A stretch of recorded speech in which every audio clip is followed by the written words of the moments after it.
আসসালামু আলাইকুম। কেমন আছেন সবাই? আশা করি সবাই ভালো আছেন। আমি আলহামদুলিল্লাহ অনেক ভালো আছি।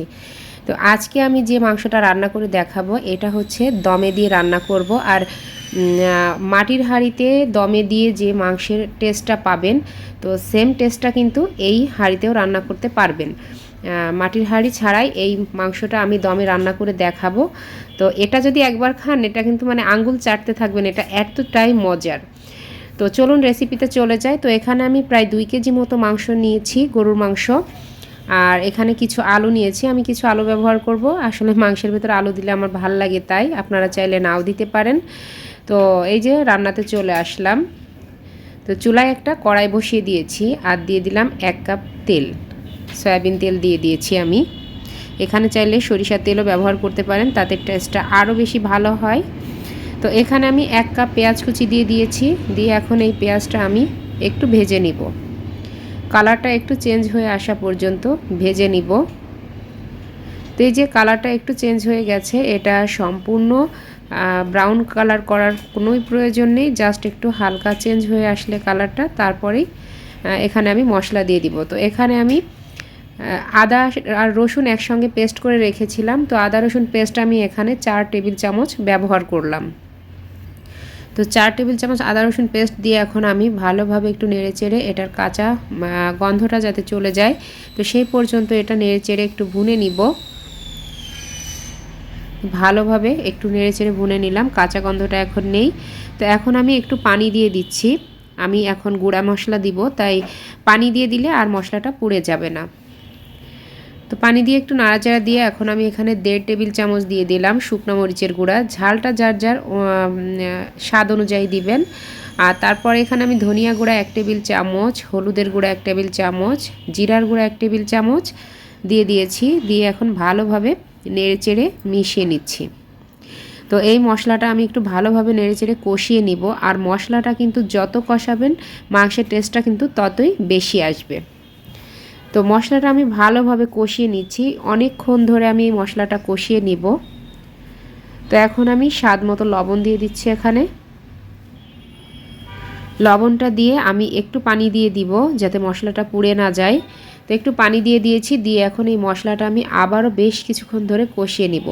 আমি কিন্তু 10 মিনিট, মানে 10 মিনিট থেকে বেশি, 10 থেকে 12 মিনিট পর্যন্ত এই মশলাটা ভালোভাবে কষিয়ে নিয়েছি। অনেক সময় ধরে আমি এই মশলাটা কষিয়ে নিয়েছি। আর মশলাটা কষানো দেখতেই পাচ্ছেন, এর কালারটা কিন্তু মানে একদম পরিবর্তন হয়ে এসছে মশলাটা কষাতে কষাতে। তো এখন আমি মাংসটা দিয়ে দিচ্ছি।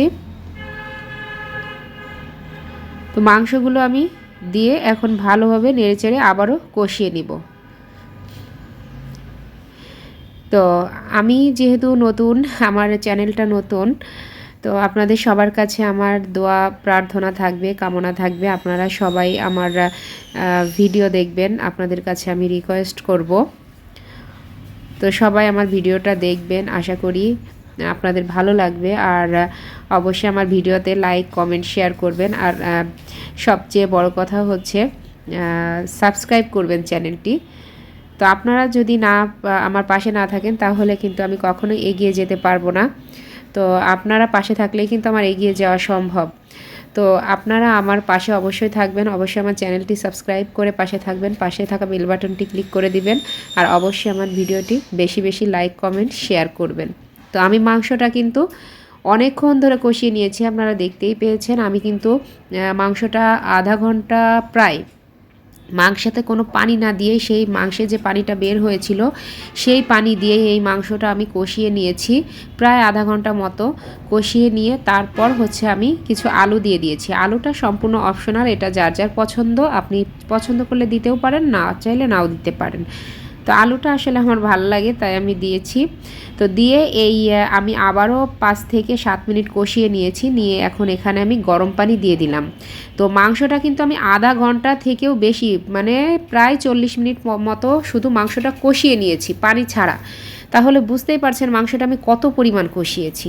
কষিয়ে তারপর হচ্ছে এখানে গরম পানি দিয়ে দিয়েছি। এখানে ঠান্ডা পানি ব্যবহার করা যাবে না, গরম পানি দিতে হবে। আর পানিটা অল্প করেই দিতে হবে, বেশি পানি দিলে কিন্তু মাংসটা মানে টেস্টটা কেমন যেন একটা পানসে পানসে ভাব হয়ে যায়। তো এখন আমি ঢাকনা দিয়ে ঢেকে এটা দমে দিয়ে দিব। তো ঢাকনার যে ছিদ্রটা আছে সেটা আমি একটু আটা গুলে নিয়ে সেটা বন্ধ করে দিচ্ছি। তো আপনাদেরকে আমি আরও একটা কথা বলে দিই, এখানে আমি আরও 1 কাপ গরম পানি ব্যবহার করেছিলাম এই দমে দেওয়ার সময়, আপনাদেরকে ওটা ক্যামেরায় দেখানো হয়নি। তো এটা আমি দমে দেওয়ার পরে 1 ঘন্টা 20 মিনিট পর দম থেকে খুললাম আর কি, 1 ঘন্টা 20 মিনিট। তো 1 ঘন্টা 20 মিনিট পর আমার মাংসের অবস্থাটা এরকম হয়েছে, দেখতেই পাচ্ছেন। তো 1 ঘন্টা 20 মিনিট পরে কিন্তু এই মাংসটা এমন টেস্ট আর এমন ঘ্রাণ হবে, আপনার ঘর পুরো ঘ্রাণে ছড়িয়ে যাবে। তো দেখতেই পাচ্ছেন এটা নিচ দিয়ে একটু লেগে লেগে গেছে, তবে এটা খেতে আমার কাছে ভাল লাগে। তবে আমার কড়াইটা একটু নতুন ছিল, তাই একটু এভাবে লেগে গেছে। তো এই যে আমি এটা কিন্তু পুরোপুরি সেদ্ধ হয়ে গেছে, আপনারা চাইলে এভাবেও খেতে পারেন, আর এইভাবে খেতে কিন্তু অনেক টেস্টি, অনেক মজার। তো আমি যেহেতু রুটি দিয়ে খাবো, মানে চালের রুটি বানাচ্ছি আর ভাত দিয়েও খাবো, তো চালের রুটিও বানাবো পরে, তাই আমি একটু ঝোলের পানি দিয়ে নিলাম যাতে একটু ঝোল ঝোল হয়। তো এখানে কিন্তু আমি ফুটন্ত গরম পানি ব্যবহার করেছি, তারপর আমি এখানে কিছু এলাচ দারুচিনি সেটা একটু থেতো করে নিয়ে এই মাংসের মধ্যে দিয়ে দিয়েছি। তো মাংসের মধ্যে দিয়ে দেওয়া হয়ে গেলে এখন আমি আবারও নেড়ে চেড়ে একটু কিছুক্ষণ রান্না করে নিব। এটাতে কিন্তু আহামরি আমি কোনো বাড়তি কোনো মশলা ব্যবহার করিনি, আমরা ঘরে থাকা যে সাধারণ উপকরণ, সেই সাধারণ উপকরণ দিয়ে কিন্তু এই মাংসটা রান্না করেছি।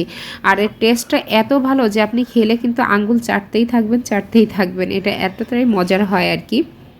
তো আমার রান্নাটা কমপ্লিট হয়ে গেছে। তো এখন আমি ভাত দিয়ে খাবো, রুটিটা পরে বানাবো রাতে।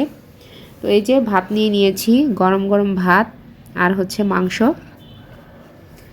তো এটা কিন্তু আসলে এত টেস্টি হয়, আপনাদের কাছে অনুরোধ থাকবে আপনারা নিশ্চয়ই এই রেসিপিটা একবার রান্না করে দেখবেন। কারণ আপনারা যে মাটির হাঁড়িতে যে দমে, মাটির হাঁড়ি না থাকলে দমে রান্না করা যাবে না, সেই টেস্টটা পাওয়া যাবে না, তা কিন্তু না। মাটির হাঁড়িতে যেই টেস্ট পাবেন এটাতেও কিন্তু সেই একই টেস্ট পাবেন। এটা কিন্তু পুরোপুরি দমে রান্না করা হয়েছে। আমি 40 মিনিট, প্রায় 40 মিনিট পুরো না, প্রায় 40 মিনিট আমি এটা কষিয়ে নিয়েছি। তারপর হচ্ছে আমি দমে দিয়েছি 1 ঘন্টা 20 মিনিট। দেখতেই পাচ্ছেন মাংসটা কত সফট হয়ে গেছে। আর সফট বলতে এটা কিন্তু একেবারে সফট না, এটা একবারেও সফট না, একেবারে শক্ত না, এটা এমনই হয় খেতে। আর এটা বেশি মজা লাগে আমার কাছে, বেশি সফট হলে আবার ভালো লাগে না। তো এটা দেখতেই পাচ্ছেন কাঁচামরিচ, পেঁয়াজ, শসা এগুলো দিয়ে খাচ্ছি, অনেক মজা ছিল। তো আশা করি আপনাদের কাছেও আমার ভিডিওটি ভালো লেগেছে। তো অবশ্যই লাইক কমেন্ট শেয়ার করবেন বেশি বেশি, আর অবশ্যই আমার চ্যানেলটি সাবস্ক্রাইব করে পাশে থাকবেন। তো আবারও মনে করিয়ে দিলাম। তো আর যদি কোনো কিছু ভুল ত্রুটি হয়ে থাকে অবশ্যই ক্ষমার দৃষ্টিতে দেখবেন সবাই। তো সবাই আমার পাশে থাকবেন। আসসালামু আলাইকুম।